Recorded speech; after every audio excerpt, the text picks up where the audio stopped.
안녕하세요. 베트남 여성과 국제 결혼하여 슬하의 중3 아들을 두고 18년째 잘 살고 있는 한배 다문화 가정입니다. 주위에서 어떻게 해서 그렇게 오랫동안 잘 살았던 비결이 뭐냐 하고 자주 질문을 하기에 매번 일일이 답변 드리기도 그렇고 차라리 영상으로 제작하는 게 낫겠다 싶어 영상으로 말씀드리겠습니다. 먼저 결론부터 말씀드리면 제 성향과 운과 노력 이 세 가지가 있었기 때문에 제가 18년차 다문화 가정으로 쭉 오게 된 이유라고 말씀드립니다. 저는 32살의 국내 여성과 결혼하여 5년을 살고 이혼했고 둘 사이에는 자녀는 없었습니다. 저는 우연찮게 인터넷을 하다가 국제결혼이라는 것을 처음 알게 되었고 순간 이런 세상도 있네 하며 그 당시엔 신기했죠. 신부들 얼굴과 프로필을 보려니 로그인을 해야 했고 한 업체에서 전화가 참 많이 왔습니다. 당시 저는 마음을 굳힌 것도 아니었지만 거절을 못해서 그 회사 매칭 매니저님을 커피숍에서 만났고 몇 가지 질문했지만 국제결혼에 대해 깊이 잘 모르는 중년 여성의 초짜 커플 매니저였습니다. 2시간 정도 상담 후에 계약금 200만 원을 송금했고 얼마 후에 베트남으로 날아갔고 당시에 결혼 동기는 5명이 더 있었습니다. 저는 출국 다음 날 일요일 오후 5시경에 지금의 아내를 약 10분 동안 만났고 바로 다음 날 오전 11시경에 결혼식을 했죠. 아내에 대해 너무 모른 채 후다닥 결혼식을 했죠. 지금의 제가 국제결혼업을 운영하는 것처럼 제 베트남 아내를 보내 깊은 통역을 해준다든가 아내에 대해 깊이 물어볼 시간을 더 준다든가 데이트 과정을 주어 서로가 알아가는 과정을 거친다든가 성혼 전에 처갓집 방문을 한다든가 이런 게 없이 그저 후다닥 하는 진행하는 회사였습니다. 그렇다고 제가 뭘 따지는 성격도 아니고 이 국제결혼 업계는 다 그런가 보다라고 생각하고 아무 생각 없이 그냥 진행했었죠. 결혼 동기가 5명이나 되니 현지에서는 심심하지는 않았지만 통역 1명이 5명의 신랑을 다 감당하려니 힘들어하는 게 보였고 그래서 허술하고 빨리빨리 밀어붙이고 상대에 대해 알아갈 시간도 없이 후다닥 진행되었습니다. 그 당시엔 대체로 다 그런 분위기였으니 어느 정도는 이해합니다. 참고로 회사가 그때 장모님 용돈과 신부 용돈으로 300불씩 총 600불을 따로 가져가라고 했었고 저는 넉넉히 2배를 갖고 갔었습니다. 그렇게 결혼식을 하고 하롱베이로 신혼여행을 갔지요. 다른 결혼 동기들은 부부관계를 모두 했지만 제 아내만 거부하여 안 했습니다. 동기들은 거부하는 제 아내를 두고 위장 결혼 여자 같다고 놀렸습니다. 하지만 저는 생각이 달랐습니다. 어린 신부 입장에서는 어제 처음 본 나이 많은 외국 남자한테 몸을 쉽게 허락한다는 게 당연히 어린 여자로서 힘들겠지 하며 역지사지 이해해 주었습니다. 관계를 싫어하는 아내에게 굳이 더 들이대지 않았고 거부한다고 이런 거 회사에 따지지도 않았습니다. 여기서 제 아내가 저를 좋은 남자로 잘 본 것 같았습니다. 그리고 결혼시킨 회사에서 처갓집 전통 결혼식을 하라 하여 2개월 후쯤에 다시 출국했죠. 역시 회사가 갖고 가라는 달러를 1.5배 정도 넉넉히 그리고 18K 금목걸이와 여러 가지 선물을 사갖고 갔죠. 전통 결혼식은 그냥 동네 잔치 같은 분위기라 하객이 수백 명 왔고 정 많은 베트남 사람들은 제게 술을 많이도 권했죠. 저는 술을 못하는데 그걸 다 마실 수도 없고 앞에서 다 거절하기도 미안해서 아내에게 수건 한 장을 달라 하여 와이셔츠 속 어깨 위에 수건을 밀어 넣었죠.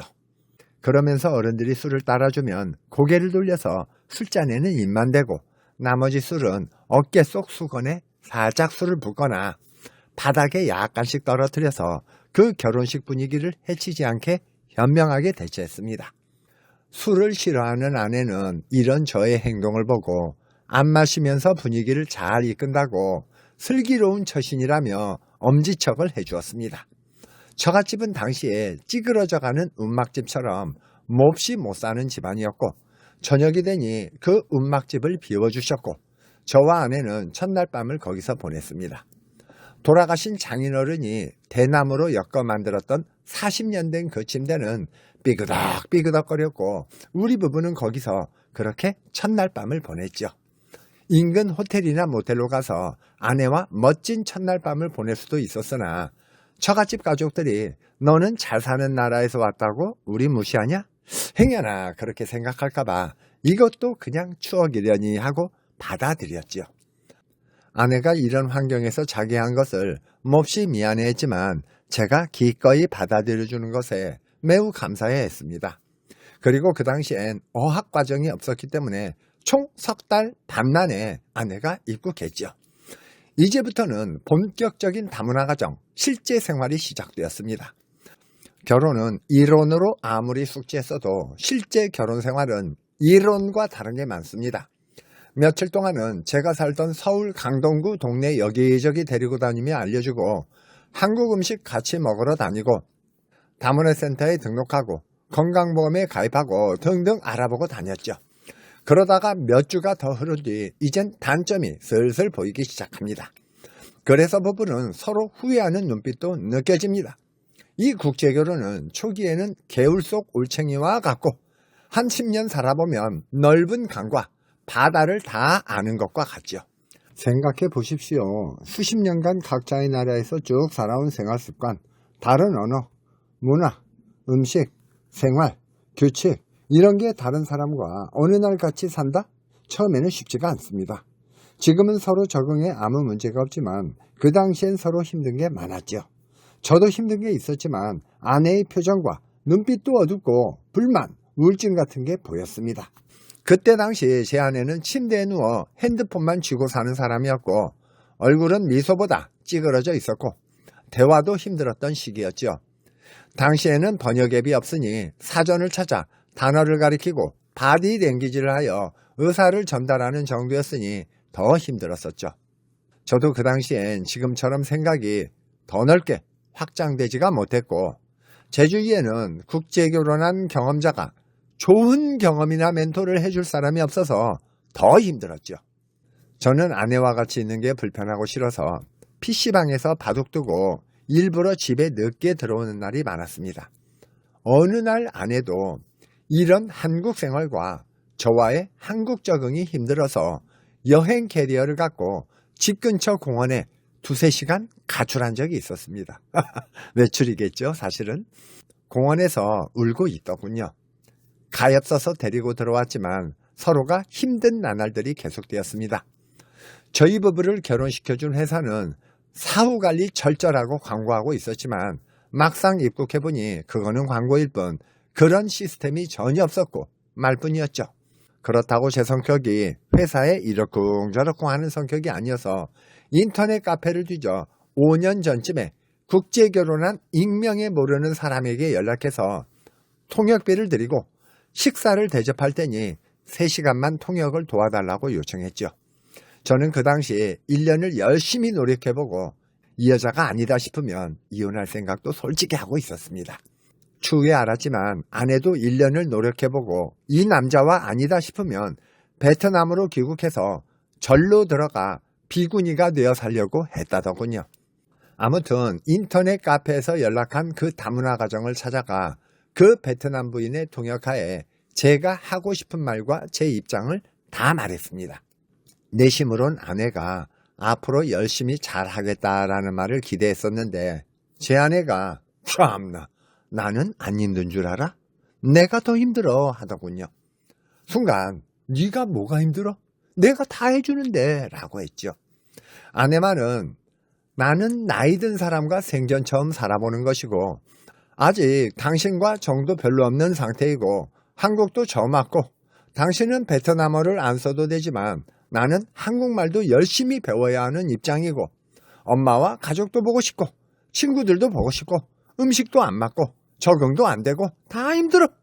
그리고 나는 어린애고 당신은 당신이 살아온 나라에서 사는 건데 뭐가 힘들어?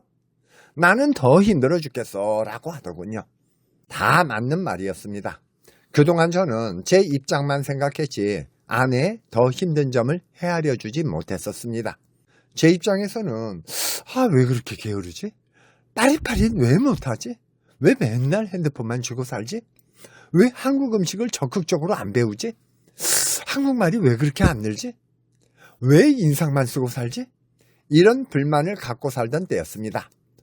뒤이어서 아내가 이런 말을 하더군요. 당신도 베트남에 가면 음식 안 맞는다. 기름기 많아서 더 싫다. 심심하다. 편의점이나 가게들이 근처에 없다. 뭐든지 불편해서 싫다고 했잖아 하는 것이었습니다. 맞습니다. 나도 베트남에 잠깐 가는 것은 괜찮지만 오래 살라고 하면 당연히 불편하고 싫었습니다. 저는 그 당시에 이런 아내의 힘든 점들을 미처 깊이 헤아려주지 못했습니다. 그러면서 내 입장에서만 힘들다고 불만을 가졌으니 우리 부부는 그 당시 입 밖으로 서로 말은 안 했지만 암묵적으로 이러다 오래 못 살 수도 있겠다라는 느낌을 갖고 살았지요. 가장 중요한 것은 이런 힘든 날들이 언제까지 갈지, 1, 2년 후에는 정말 나아질 수는 있는 건지, 누구에게도 의논할 사람도 없고 진정한 멘토가 없다 보니 내 미래가 더 어둡고 힘들게 느껴졌었죠. 다문화센터 상담은 솔직히 교과서적 답변만 하고 이런 부부가 워낙 많다 보니 깊이 해주지도 않고 둘 사이를 처음부터 아는 게 아니다 보니 가장 둘 사이를 잘 아는 건 회사인데 결혼회사들은 이미 잔금을 다 받고 입국하면 신경들을 써주지 않죠. 그래서 저는 1대1로 깊이 통역을 부탁할 수 있는 다른 다문화 가정을 선택했던 것입니다. 아무튼 그렇게 그 다문화 가정 통역을 통해 서로 간 힘들었던 속내를 들어본 뒤 저는 아내를 빨리 한국 아줌마 만들기라는 계획을 세워 실천했죠. 그리고 아내를 열심히 배려하며 체계적으로 가르쳐주기 시작했습니다. 그 노력 과정 영상을 5년 전에 올렸었고 영상 말미에 링크 걸어놓을 테니 보시기를 바라겠습니다. 참고로 아내는 하도 심심하다 하여 뭔가 일을 하고 싶어 했죠. 하지만 한국어가 거의 안 되는 상황이었으니 딱히 할 일이 식당 일밖에 없었습니다. 제 결혼 동기들은 또 저를 놀렸죠. 커봐라, 네 부인은 돈 벌러 온 거라니까 라고 말이죠. 그리고 대부분의 다른 다문화 가정들은 차라리 한국어를 더 열심히 공부하여 1, 2년 후에 좋은 직업을 갖게 한다고 생각하지만 저는 생각이 달랐죠. 처음부터 한 번에 좋은 직업으로 점프한다는 것은 어려운 일이니 식당 일을 하면서 한국인의 빠릿빠릿한 행동을 배울 수 있고 여러 사람으로서 언어도 배울 수 있고 인내력도 생기고 사회성도 생기고 우울증도 안 생기고 오히려 지금이라도 식당 일을 잠시라도 해보는 게 더 좋은 점이 많다고 제 판단은 그랬습니다. 그런데 식당 여러 곳에서 아내가 한국어를 거의 못하니 직원이나 알바 채용도 거부했죠. 그래서 식당들을 찾아다니며 오히려 사정하고 돌아다녔습니다. 하루 4시간만 바쁠 때 설거지라도 시켜주시고 돈은 안 줘도 됩니다 라고 말이죠. 며칠 일을 다니던 아내는 힘들고 보람이 없었는지 일을 그만두었고 그 뒤로는 매우 열심히 한국어 공부를 해주었습니다. 제 예상대로 한국 생활이 만만치 않다. 한국 사람들은 행동이 빠르다. 이런 점을 느껴야 더 열심히 공부할걸? 이런 상황을 예측했었는데 그대로 딱 들어맞았습니다. 그리고 아내에게 미끼와 보상을 걸어서 열심히 공부하도록 유도했고 동기부여도 했습니다. 그 당시엔 저가 항공이 없어 베트남 왕복 항공료가 지금보다 비싸서 70에서 120만 원 하던 시절이었죠. 또 그 당시엔 남편들이 1년 안에 베트남에 보내주는 경우가 드물었었습니다. 그래서 공부에 대한 보상으로 베트남에 자주 보내주겠다. 생활비를 빼고 용돈을 계속 올려주겠다. 원하는 것을 사주겠다 등등으로 동기부여했습니다. 그리고 배려를 더 해주었죠. 아내가 원하지 않을 때는 부부관계도 하지 않았습니다. 그렇게 몇 개월 후 아내는 다문화센터에서 한국어 점수를 가장 높게 받았습니다. 한편 아내는 약 1년 동안 저를 관찰하는 느낌이 들었죠. 제게 많은 여러 가지 질문을 하던데 제가 네이버를 안 보고 즉답을 해주는지 머뭇거리는지 여러 가지를 많이 테스트했습니다. 그리고 피임약을 먹어 임신도 피했습니다. 그래도 저는 기분 나쁘게 생각하지 않았습니다. 둘 사이가 안 좋으면서 애만 덜컥 나오면 차후에 더 괴로운 일이 생기니 당연히 그럴 수 있지라며 다 이해해 주었죠. 그리고 11개월쯤 지나서 아내가 아이를 갖자고 스스로 말해왔습니다. 그렇게 임신했고 그 즈음에 저는 국제결혼업을 창업했습니다. 우선 다른 국제결혼 회사들과 다르게 운영해보자 였습니다. 제 성향이 비교적 쿨한 편인데도 다문화 가정 초기 정착 생활이 이렇게 힘들었으니 다른 다문화 가정을 안 깨지게 도와주자 하여 지금의 시스템으로 오랫동안 쭉 운영해왔죠.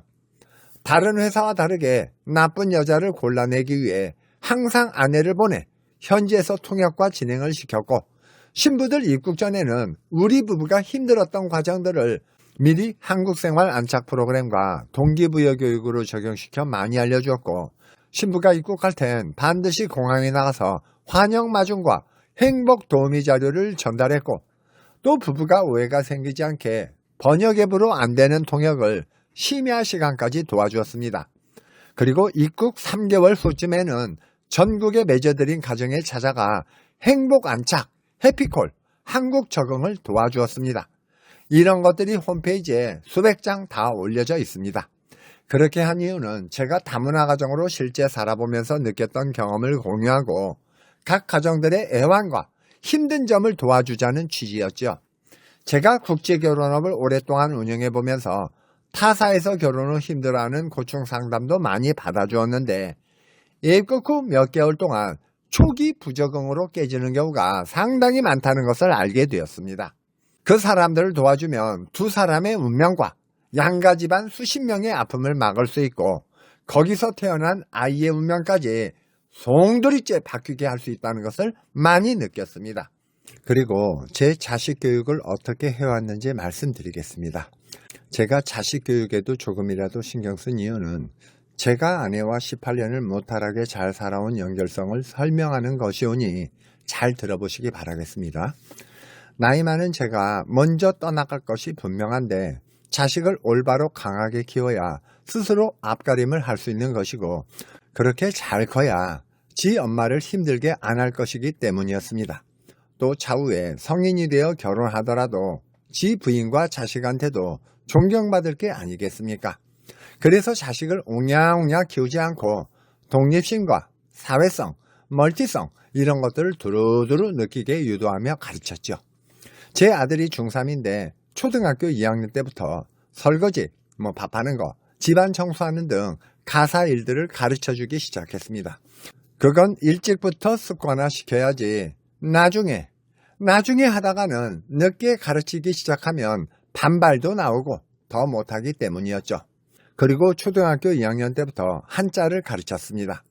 다문화 가정들이 국어 실력이 좀 잘 안 될까봐 걱정하는 부분도 있었고, 한국어는 대부분 한자어가 많아 어려운 단어를 빨리 알아들어야 깊은 지식을 더 빨리 이해할 수 있고 정보를 습득하기가 더 쉽기 때문이었죠. 그러면서 아들한테 빈익빈, 부익부 이야기를 참 많이 해줬습니다. 공부든 어떤 경험이든 어떤 일이든 간에 시작부터 안 하면 너는 저 위에 5에서 10단계를 모르고 살다가 죽는다. 그러니 뭐든 기초 1단계와 고비 서너 번을 넘어가야 저 5부터 10단계를 알게 된다. 저 5에서 10단계 속에는 더 깊은 인생과 많은 노하우가 있다. 그 단계로 접어들면 너의 성취와 행복으로 연결된다. 그리고 돈도 따라온다. 그러면은 너의 부인과 자식도 행복해진다. 이게 바로 부익부 효과다. 설사 일이 꼬이거나 망하더라도 그 5에서 10단계에 자꾸 올라가려는 너의 습성 때문에 다른 무엇으로라도 메꿔지고 다시 성공으로 올라가게 된다. 그러니 나는 못한다, 겁난다, 귀찮다 이런 말을 하지 말아라. 소심해서 자꾸 도전을 못하고 포기하면 너는 어른이 돼서도 바보로 살아가게 된다. 이게 빈익빈 효과다라고 말이죠. 그리고 일할 땐 부장처럼 일하고 집에 와서는 너의 부인과 자식에게 어느 정도 유쾌하게 해줘라. 이런 것들을 습관화하고 살면 성공도 따라오고 돈도 따라붙고 행복도 쉬워진다. 거기에 배려까지 있는데 어떤 부인이 널 떠나가겠느냐. 설사 떠나가더라도 잘난 게 많은 너에게는 다른 여자가 또 쉽게 붙는다. 그리고 사회관계를 3가지로 살아라 라고도 가르칩니다.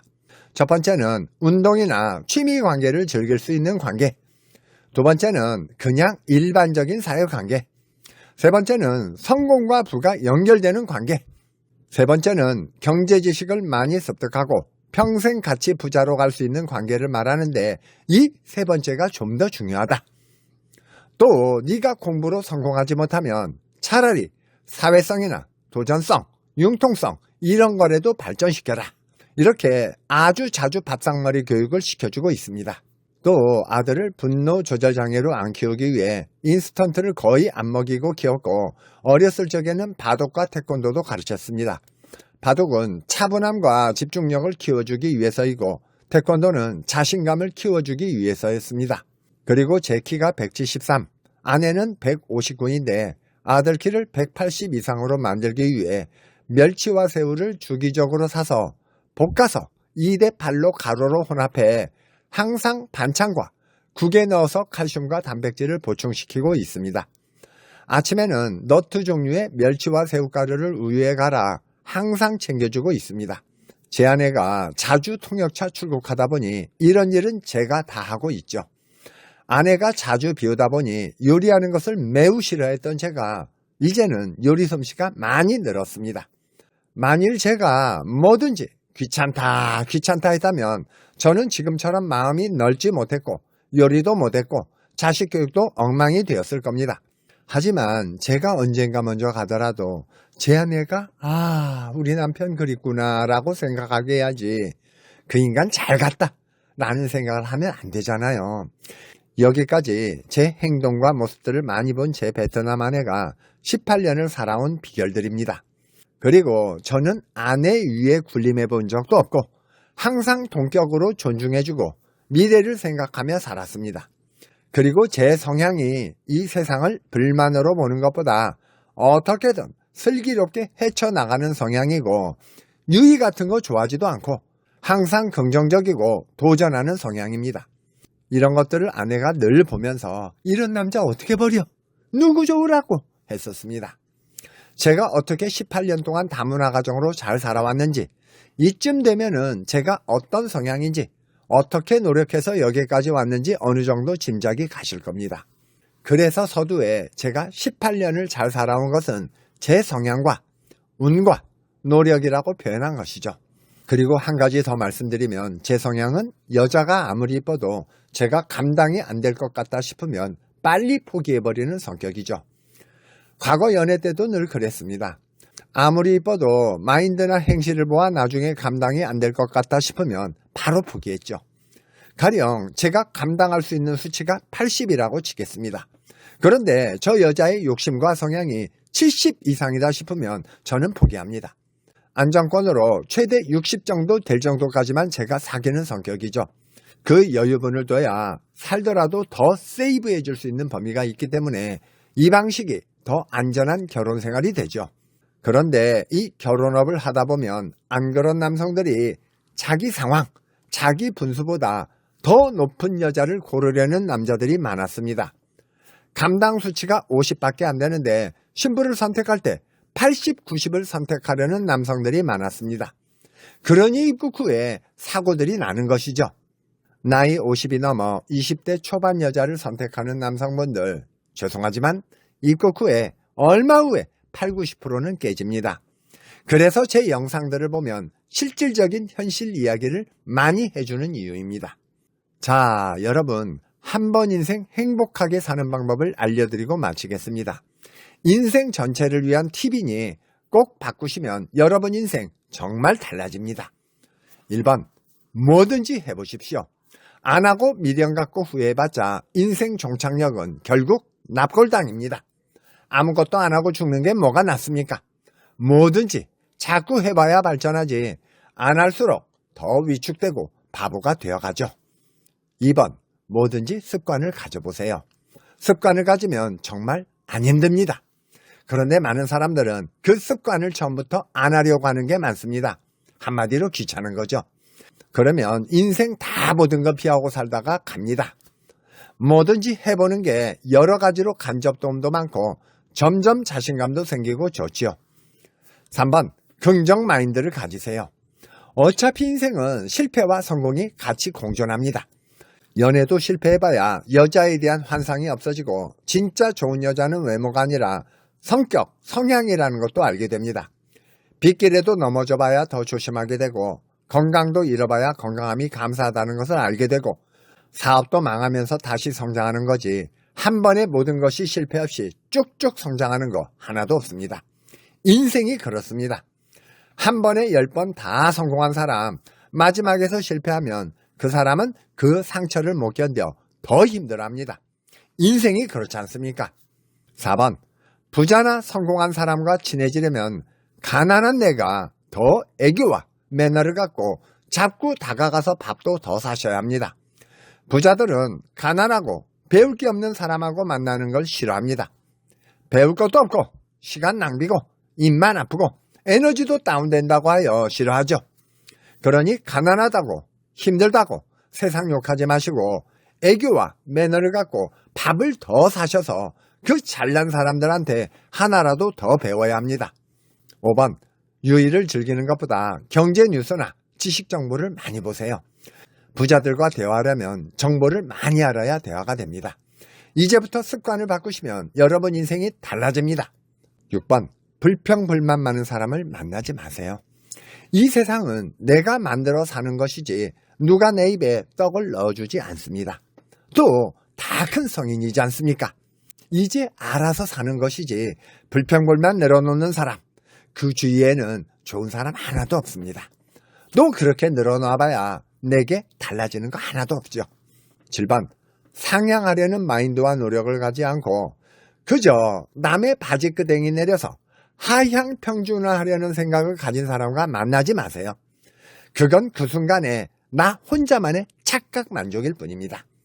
그렇게 살아봤자 1년 후, 3년 후 내 자신에게 나아지는 거 하나도 없죠. 지금 내가 발전할 수 있는 방향으로 사셔야 옆에 사는 내 마누라와 내 자식도 나를 존경하고 헤어지자고 안 합니다.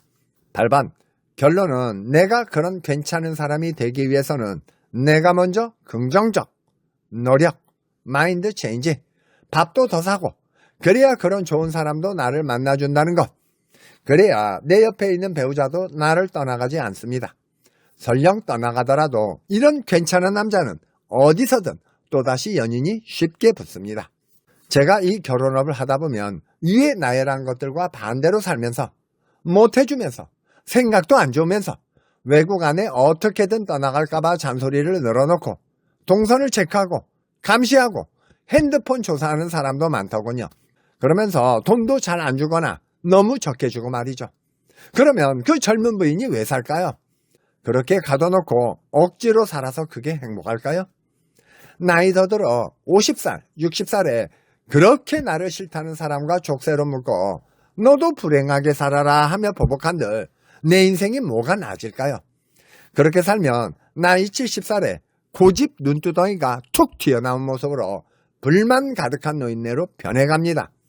제 아내는 가난한 나라에서 태어난 잘못이고 저는 잘 사는 나라에서 태어난 감사함에 이렇게 저희 부부가 큰 나이 차이로 만나 결혼한 거지 젊은 여자가 늙은 남자 좋아서 살고 싶겠습니까? 그 입장을 헤아려서 아내를 먼저 이해해주고 많이 배려하여 여기 18년 동안 왔습니다. 그리고 정말 못 사는 여러 나라를 많이 가본 사람으로서 우리 남성들은 이 잘 사는 대한민국에 태어난 걸 늘 감사해야 합니다. 우리는 지금도 그 젊은 신부들과 결혼할 수 있는 이유는 온전히 이 잘난 나라 덕입니다. 작은 거에 감사하며 사셔야 합니다. 오늘 이 영상이 많은 남성분들의 귀감과 도움이 되길 바라겠습니다. 감사합니다.